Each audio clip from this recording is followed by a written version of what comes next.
Good morning, and thank you for joining us on After GMS. It is Thursday, December 2nd. I know, you probably like December, but it is. It is December 2nd. I'm Tracy McCain here with Christian Morgan and Megan Malaris. Not only is this year flying, but Mother Nature is throwing us for a loop with this forecast. Sure is. It was really cold last week. Thanksgiving was kind of pleasant though, and then really warming up now. Yeah, and this warmth is going to continue. And honestly, if we look back at November, it was a chilly month overall. We had 17 days above our average high temperature, 13 days above the average high temperature, and 17 days below the average high temperature. No days right on the money, but overall, when you average it all out, November was a chilly month of weather. And of course, one thing that's really been highlighted over the last couple days and over this past week, of course, with the fires up on Pilot Mountain, it has been super incredibly dry. For the month of November, we had 5 wet days, and basically that just means 5 days with at least some rainfall. But look at that. It's all very minimal. And when you total it all up, well, we average about 3 inches of rain in the month of November. We didn't even pick up half of an inch out at PTI. So we are running well below on the rain gauge. And of all of the Piedmont now is approaching those moderate drought conditions, which, by the way, we get a new drought report out on Thursdays. So I'm interested to see that today and see how those conditions have continued to worsen. But we really do need some rain. It's just not in the cards for a while. Yesterday, looking back at the numbers, we got up to 63 on the very first day of December. That is 8 degrees above our average high temperature for this time of the year. Started the morning at 31. The average low right now is 35. High pressure remaining in control of our weather will keep us continued on this warm up trend for a couple of days. And actually, as you build on this weather pattern day by day, if it doesn't change a lot, then you kind of just gradually build on the warmth day in, day out. And that's what we're continuing to do. A couple disturbances will pass by, but they don't really do anything except bring us a couple extra clouds at times. The next kicker that'll get us back to those December-like temperatures will be on Saturday. Dry cold front sweeps through the Piedmont. Doesn't bring any rain though, but it will bring us back to cooler temperatures by the end of the weekend. For today, it's a mostly sunny sky with a few clouds from time to time. A breezy day of weather with gusts 20 to 25 miles per hour on the way to the upper 60s and close to 70. I wouldn't be surprised if some folks do approach and do hit 70 degrees today. Mostly clear tonight, dropping it back into the mid 40s here at home, low 40s in the west and foothills. And as we look ahead to try to search for at least some kind of rain, there'll be at least 2 quick shots early next week. The first one comes by on Monday, but I don't expect this to have a lot of moisture with it. I expect most of that to get wrung out over the mountains. If we do get anything on Monday, it would be very light. Second system heads our way for Wednesday, and that one looks a little more promising. And even so, it looks like it won't be a whole lot in the way of rainfall, but anything at this point does help. Weekend looking ahead starts warm on Saturday, upper 60s to near 70, but temperatures tumble on Sunday into the mid 50s as we round out the weekend with some extra clouds, and then we'll kind of stick it out there in the mid 50s for quite a while. Again, average high right now is 55. We'll hover around that at least somewhat on Sunday, a little warmer on Monday, low 50s on Tuesday, and back to the mid 50s on Wednesday with those 30% chances of rain on Monday and Wednesday. All right, our top story all week, really, and for good reason, has been the fire at Pilot Mountain. Investigators now have a clear idea of what caused it. They say it was a campfire started in an unauthorized area, and 1,000 acres have burned. Potentially more are ahead. So the State Forest Service has not identified the person who could have started this fire, but we know the decision to fine that person or cause further penalties depends on that person's intent. The Forest Service says the fire is now 50% contained, and today crews will go back to the park to get it under control. The park is still closed in the process. Well, some of you are talking about this, especially now that we know the fire's cause.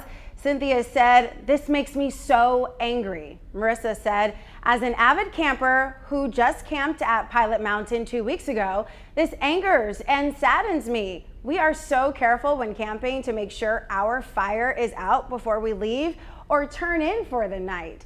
Melita said, "This accident caused a lot of damage and cost a great deal of money. A responsible camper would make sure their campfire is out, plain and simple." She said, "I'm thankful no lives or homes were lost in this, and a huge thank you and shout out to all of those who've been fighting this fire." Yeah, a lot of different opinions about this on our Facebook page and people who have texted in their thoughts. I just wrote on the stream here that I think when you intentionally make a campfire in an unauthorized location, it kind of leaves out that this was an accident. So the fire burning and scorching 1,000 acres, yeah, I'm sure that that was not your intention. However, it was an unauthorized area. And so when you do and you put yourself in that risk, unfortunately with great risk comes great consequences. So yeah, it could have also been, ignorance or negligence and just not knowing what those authorized areas are. I mean, we know this fire started at the Grindstone Trail. The Forest Service hasn't said where specifically they found this campfire, but on the trails, if you've been to Pilot Mountain, you know that they're for hiking. They're clearly marked. You can't light a campfire on the trail. Sometimes you'll encounter rock climbers and they set up their own little areas on the trail, but they're not lighting campfires. They know the rules. So it's really important, and I think that's a lesson from this, to always be vigilant, pay attention to the rules of the park, know where you're going, what is expected of you, and obviously don't put yourself in a situation where something like this could happen. Right. When this first, became a thing on Saturday night, and then Sunday morning we learned that 100 acres had been burned, and then by Sunday evening it was close to 200 acres that had been burned. The questions really start to pour in, not only to us, a ton of people were asking me on my Facebook and on Twitter, said, what caused the fire? And that seemed to be the main question. And a lot of people, I think, at that point just wanted something or someone to be mad at or to blame for this. And, we kind of ruled out, at least here, not officially, but we ruled out any kind of weather because we had no storms, there was no lightning. And now we can confirm that it was human caused, and not only human caused, it was caused by a complete error, on that part. Now, of course, we don't know if it was intentional or if it wasn't. But like Megan said, this could have been just pure ignorance or clear negligence, but it goes to show you how much one little thing, one little decision like that can cause a huge issue. Of course, the goal for firefighters has been mainly to keep this away, well, obviously to stop it, but to keep it away from homes and from schools and from roads, because, and again, the good news is that all of this actually was confined to the state park property. But there are plenty of people who live close by, especially on the south side and on the base of the mountain, that we're really concerned about what may happen to their homes. Yeah, I mean, it's close to a lot of people's backyards. I mean, granted, no one was ever really threatened by this. No buildings, no homes, no people. So that's the good news.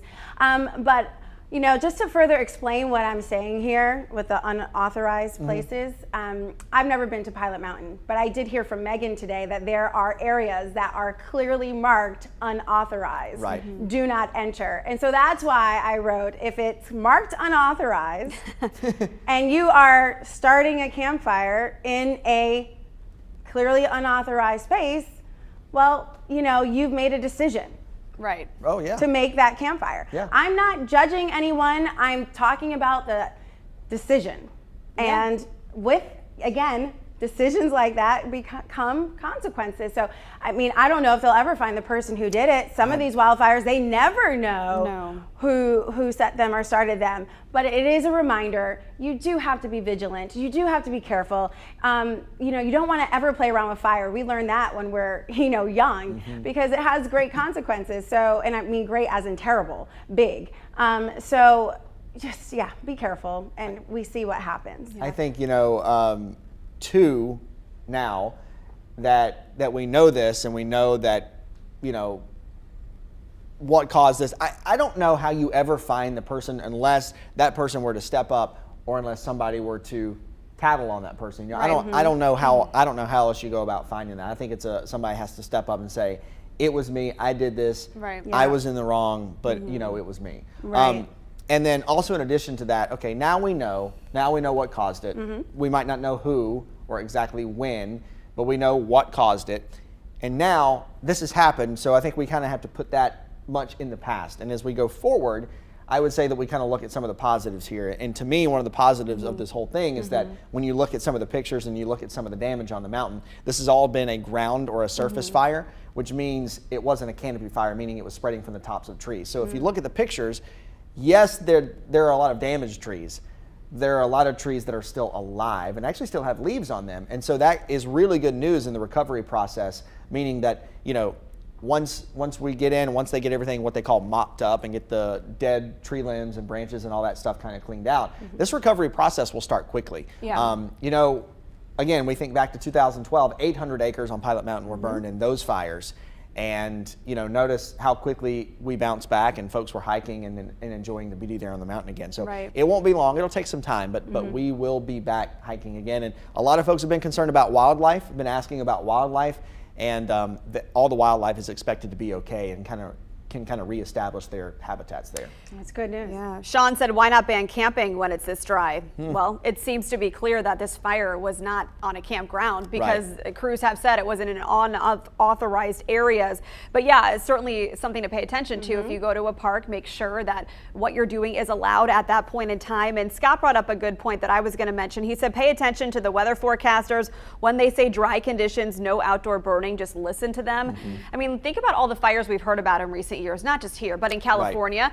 Started by tannerite, started by cigarettes, started by, I think, a gender reveal party. Remember that one?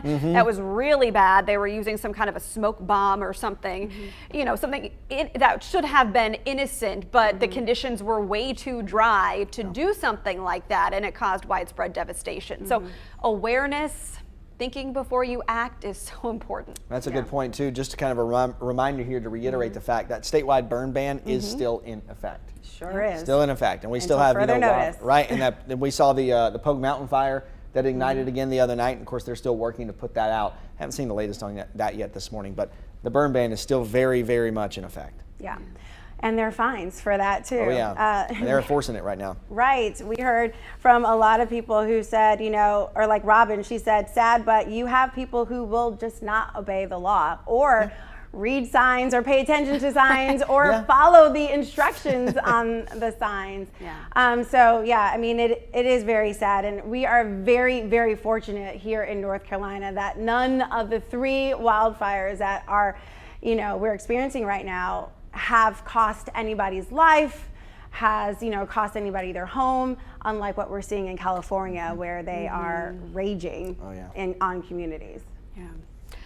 All right, let's get to our morning headlines. We do have a couple updates about this fire to talk about this morning. Agriculture Commissioner Steve Troxler will head to Pilot Mountain for an update at 10:30 this morning. Then later this afternoon, Governor Cooper will survey the damage. He's supposed to be there at 3:30. We'll update you on those visits and what they say on WFMYnews2.com. This afternoon, President Joe Biden will lay out plans to fight COVID-19 this winter. They are expected to include extending a requirement that people wear masks on airplanes, trains, and buses, essentially all public transportation, from January to mid-March. They'll also likely include stricter testing to enter the U.S., expanded at-home testing, and deliveries of more vaccines to other countries. Today, the vice president is heading to Charlotte. Vice President Harris will be there talking about the newly passed federal infrastructure bill. Specifically, she's talking about how North Carolina will benefit from it. Secretary of Transportation Pete Buttigieg will also be there. The event will be held in the South End at the Charlotte Area Transit System Depot. Hamilton tickets for the show's run at the Tanger Center in Greensboro start this morning at 10. Yes, ticket sales are just hours away. Pre-sales started earlier this week, but the tickets officially open today at 10. Remember, make sure you are buying from a verified, legitimate website, and that's either going to be the Tanger Center's website or Ticketmaster. Hamilton opens at the Tanger Center April 6th, and its run is 2 weeks through April 24th. All right, let's get to our next talker. A much different weather situation today than this time last week. It's December 2nd. And although you might need a jacket this morning, you'll certainly be shedding it and any extra layers by this afternoon. Right now, it feels unseasonably warm outside. Ooh, I love it when we flirt with the 70s. And we're doing that for the next 3 days. So, of course, not everybody likes warm weather or smiles because they hear 70 degrees temperatures. Some people like the colder parts of winter, or December, because we're not officially in winter. Are you getting something here? Is there somebody you want to point out here? No, I don't. But I want to ask you, What kind of weather do you like in December? Do you like it when it's a little warmer, or do you prefer a normal December where it's a little colder? We might have a chance of snow at any point, that December. All right, so go ahead and leave a comment while we share some ones we got early this morning. Well, so Chief Meteorologist Tim Buckley talked about this on his Facebook page, and Teresa said 60s and 70s saves on heating bills. Susie said cold and snowy. Brenda said fall-like weather. Nisi said, I'm a December baby. I hate the cold. Wish our winter could stay like this. Yolinda said, I like it cold and 2 good snowstorms. No ice, just snow, about 8 to 12 inches. John said, I don't want warm or chilly. I want fall weather, please. Hard to get fall when it's winter. Stephanie said, I want some snow. Me too, Stephanie. And another viewer wrote in saying, bring on the 80s. Put Santa in a Speedo and flip-flops. Shirley said, I love this weather all year long. No ice. No, we don't like ice. Nobody likes ice. And Nicholas sent in a picture of what he wants to see. That looks like a good, even laid snowfall to me there. Yes, from the past. From a past December, perhaps. But we do normally get some snow in December for 3 years in a row. Earlier, 2016 through I think 2019, we did get some snowfall in December earlier on in the month. I know that because my daughter is celebrating her birthday, or trying to, but snow kind of stood in the way. This year might be a little bit different. With 70 degrees tomorrow and Saturday, a very nice day. I'm thinking about taking my kids to a local tree farm to hang out with Santa for a few minutes, because it's gonna be warm. That'd be great. I mean, he might be hot, so maybe there'll be so maybe he won't come out so early, but we'll see. Maybe he could wear the Speedo like one of those viewers suggested. Well, I'm just kidding. I don't know about that. Allowing my children to sit on Santa's lap like that. I wouldn't either. Exactly. But yes, he might be getting toasty this weekend. So it's interesting. Obviously I love warm weather. I grew up in the Midwest where it was a lot colder. However, we dressed better for it out there, I will say. Moving here, I expected a milder winters, but having covered a fair share of snowstorms over the last decade I've worked here, kind of done with it. Although now having a child with another one on the way, I do want them to experience the fun and the magic of playing in the snow.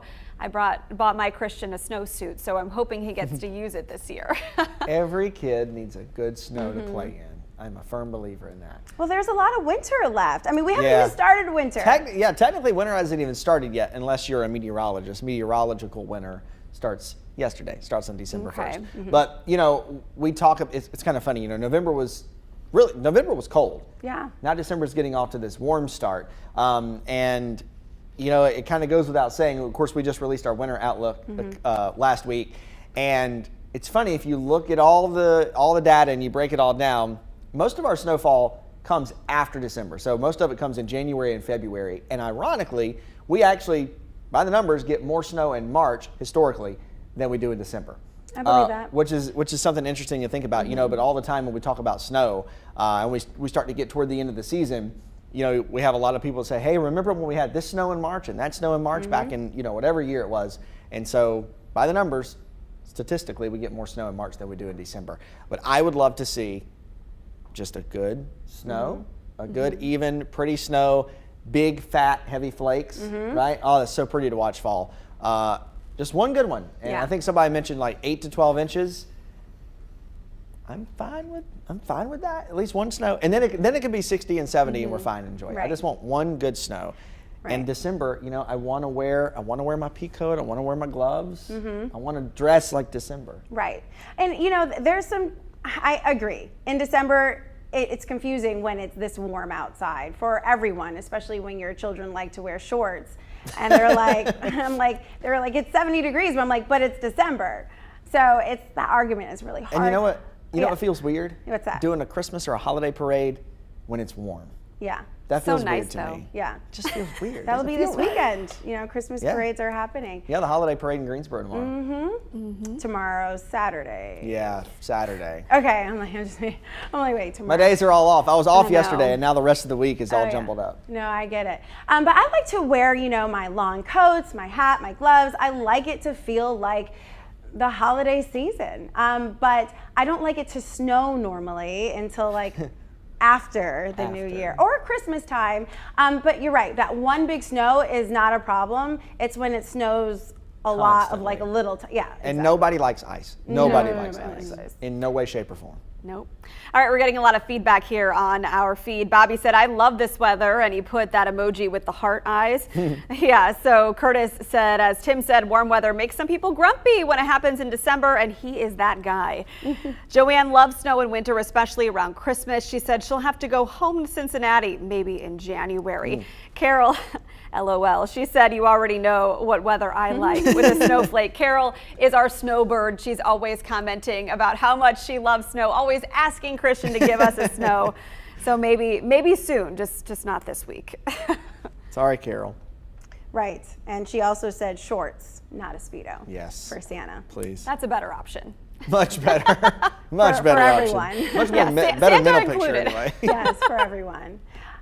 So yeah, I mean, and I also, you know, offered, I'm like, Carol, the first time it snows this season, let's get in touch with each other because I want to do a story on you and like why you love the snow. I would just love to see her in the snow or watching it. Whatever it is, a story is coming. With About Carol. in the With snow. Carol, starring Carol Harris. Love that. All right, let's get a final check of our forecast for this week because this warm-up lasts not only today, but the next couple. Yeah, the next couple days, I would encourage you to get outside and enjoy it because it is not long-lived, especially if you like warmer weather. It will be comfortable. You know, all joking aside, this is very pleasant weather, even if it doesn't feel like December. Mostly sunny today. We're on our way into the upper 60s. Some folks could hit that 70-degree mark today, honestly, for the first time in a long time. It's been a while since we actually got warm in the afternoon. Still be a bit breezy today too with some 20 to 25 mile per hour gusts. Overnight we drop it back into the mid 40s, which now this time of the year is actually feeling pretty comfortable in the mornings. Our bodies are starting to get used to this colder weather that we have that's kind of locked in place for the most part. On our way to 70 for your Friday afternoon. Saturday kicks off pretty nice and warm as well. Upper 60s near 70 Saturday, but the temperatures tumble behind a dry cold front that moves by the Piedmont on Saturday evening. Sunday, we struggle to get out of the 50s with some extra clouds too. And as far as rainfall goes, we really need it, and we are searching hard for it. The best chance I can find is about a 30% chance on Monday, but that doesn't look that promising to me. Anything that falls on Monday would likely be light. Then a second system heads our way by the middle of the week on Wednesday. That one looks a little more promising to me coming up on Wednesday, and that may be a little more in the way of measurable rainfall. Of course, at this point, anything we can get is very beneficial and very helpful. All right, well, it looks like Saturday is going to be a great day for football. I know there's a big game between Wake Forest and Pittsburgh for the ACC championship title. So it's in Charlotte. Hopefully the weather looks great there as it does here, but I'll be watching. Comfortable football day. Yes, definitely. All right, thanks so much for joining us on After GMS. We hope to see you here tomorrow as we welcome Friday and the weekend. Yes. Right here on After GMS. We'll see you there. See ya.